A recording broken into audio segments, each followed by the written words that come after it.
Doctor साहब ने मुझे कहा कि तुम यहाँ मेरे पास आकर बैठो।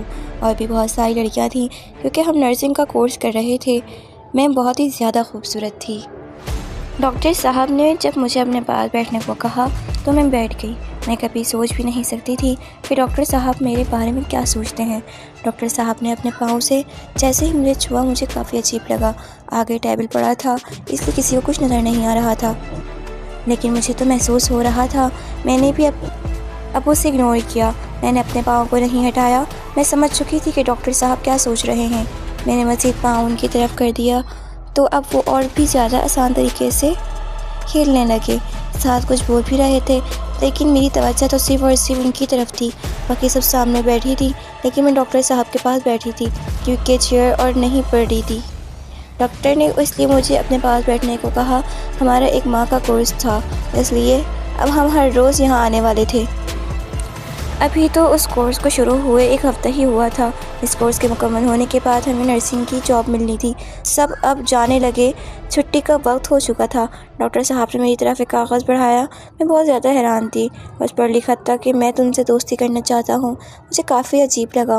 पेंसिल उठाई, मैंने लिखा कि ठीक है, मैं आपकी दोस्त बनने के लिए तैयार हूँ। उसके लिए मुझे क्या करना पड़ेगा? मैं समझ चुकी थी कि डॉक्टर साहब क्या चाहते हैं क्योंकि उनके रोए से मुझे साफ समझ आ रही थी। थोड़ी देर के बाद एक एक करके सब यहाँ से चली गईं। मैं भी जाने लगी तो डॉक्टर साहब ने मेरा हाथ पकड़ लिया। मेरे जिस्म में जैसे करंट दौड़ रहा था। मुझे ये बहुत ही ज़्यादा मुश्किल था। मैंने कहा कि मुझे जाने दें, मैं तुमसे मोहब्बत करता हूँ। मैं समझ चुकी थी कि वो किस तरह की मोहब्बत करना चाहते हैं। मैंने कहा कि डॉक्टर साहब किसी ने देख लिया तो बहुत बुरा होगा। नहीं, यहाँ कोई भी नहीं आएगा। तुम्हें परेशान होने की ज़रूरत नहीं, तुम बैठो तो सही। लेकिन मैं अब नहीं बैठना चाहती थी। डॉक्टर साहब ने कहा कि अगर तुम मेरी बात मान लोगी तो तुम्हें जॉब भी मिल जाएगी। मैं तुम्हारी मदद कर सकता हूँ अगर तुम मेरी बात मान लोगी तो। मैं तुमसे वादा करता हूँ कि नर्सिंग करने के बाद तुम्हें ऐसी हॉस्पिटल में जॉब मिल जाएगी। उसके लिए तुम्हें बस मेरी बात माननी पड़ेगी। मैंने कहा कि मुझे सोचने के थोड़ा सा वक्त दें। डॉक्टर साहब ने अपना नंबर लिख कर कागज़ पर दे दिया। अगर तुम इस बात के लिए राज़ी हो तो फिर मुझे कॉल करके बता देना। हम कोई बाहर प्रोग्राम बना लेंगे। अगर तुम इस प्रोग्राम के लिए राज़ी ना हो तो फिर भी मुझे बता देना कि मैं किसी किस्म की कोई ज़बरदस्ती करने के हक़ में नहीं हूँ। मैं ऐसा कोई खेल नहीं चाहता। मैं तो रज़ामंदी से दोस्ती करता हूँ। अगर तुम्हें किसी किस्म का कोई एतराज़ ना हो, मैं वहाँ से तो चली आई, लेकिन मेरी खुशो हवास मैं सिर्फ़ और सिर्फ सर की बातें घूम रही थी। मुझे पता था कि अगर मैं उनकी बात मान लेती हूँ तो मुझे जॉब भी मिल जाएगी और मेरे लिए सब कुछ बेहतर हो जाएगा। लेकिन मैं डर रही थी कि अब ये सब कुछ हो पाएगा क्योंकि मेरा ऐसा कोई तजुर्बा नहीं था। इससे पहले मैंने कभी भी ऐसा कोई भी खेल नहीं खेला था, इसलिए मुझे काफ़ी डर लग रहा था। लेकिन मुझे तो अब ये सब कुछ करना ही था। मुझे जॉब की भी बहुत ज़रूरत थी। 1 माह की इस ट्रेनिंग की बाद जॉब भी तो डॉक्टर साहब के हवाले से ही मिलनी थी। मुझे पता था कि डॉक्टर की सिफारिश पर मुझे जॉब सर्वर मिल जाएगी। इसलिए मैंने अभी रात के 8 बज रहे थे। मैंने डॉक्टर साहब को कॉल की। मैंने कहा मुझे आपकी बात माननी ही पड़ेगी। डॉक्टर साहब ने कहा ये तुम क्या कर रही हो? मैं आपकी बात पर राज़ी हूँ। मैं आपसे अच्छी दोस्ती करना चाहती हूँ। डॉक्टर साहब शादीशुदा नहीं थे, फिर उनके घर एक गाँव में था। वो यहाँ शहर में एक किराए के मकान में रहते थे और बिल्कुल अकेले होते थे। मुझे भी पता था कि अब उसे किसी न किसी चीज़ की ज़रूरत है। जैसे डॉक्टर साहब ने ही कहा तो मैं समझ चुकी थी। मैंने कहा कि मुझे आपसे दोस्ती करने पर किसी किस्म का कोई एतराज़ नहीं। नर्सिंग की क्लासेस कभी दिन को ख़त्म होती थी, कभी रात को। 1 हफ़्ता दिन वाला टाइम तो मुकम्मल हो चुका था। अगले 1 हफ़्ते रात की क्लास थी। अब मुझे हॉस्टल में 1 हफ़्ता रहना था।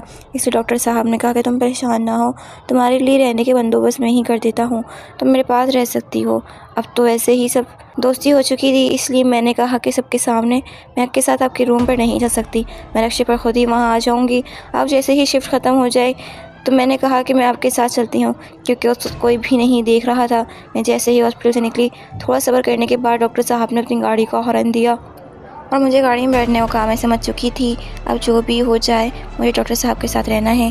अब मैं बिल्कुल उनके साथ उनके रूम पर जा रही थी। मुझे पता था कि आज मेरे साथ क्या होने वाला है, क्योंकि जिस खेल की इब्तिदा होनी थी वो तो अब हो जगह थी।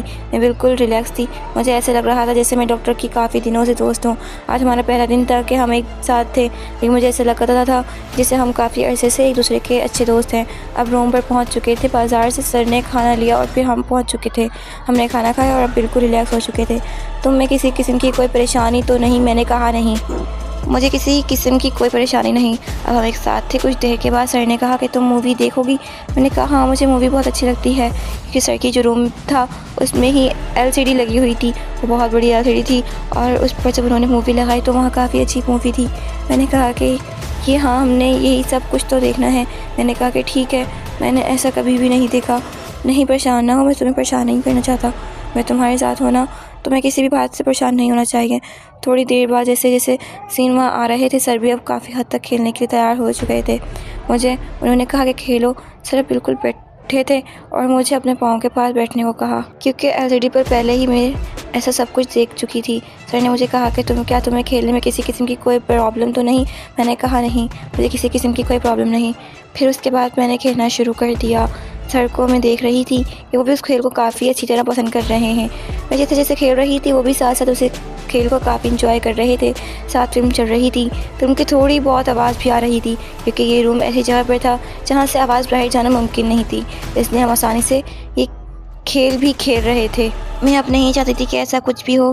कुछ देर के बाद सर थक चुके थे और मैं भी अब इस खेल में थक चुकी थी, और इसलिए आज हमारी कहानी का इख्तिताम हो गया है। इस कहानी का दूसरा पार्ट देखने के लिए चैनल को सब्सक्राइब कर लें, ताकि इस कहानी का अगला हिस्सा सबसे पहले आप तक पहुंच सके।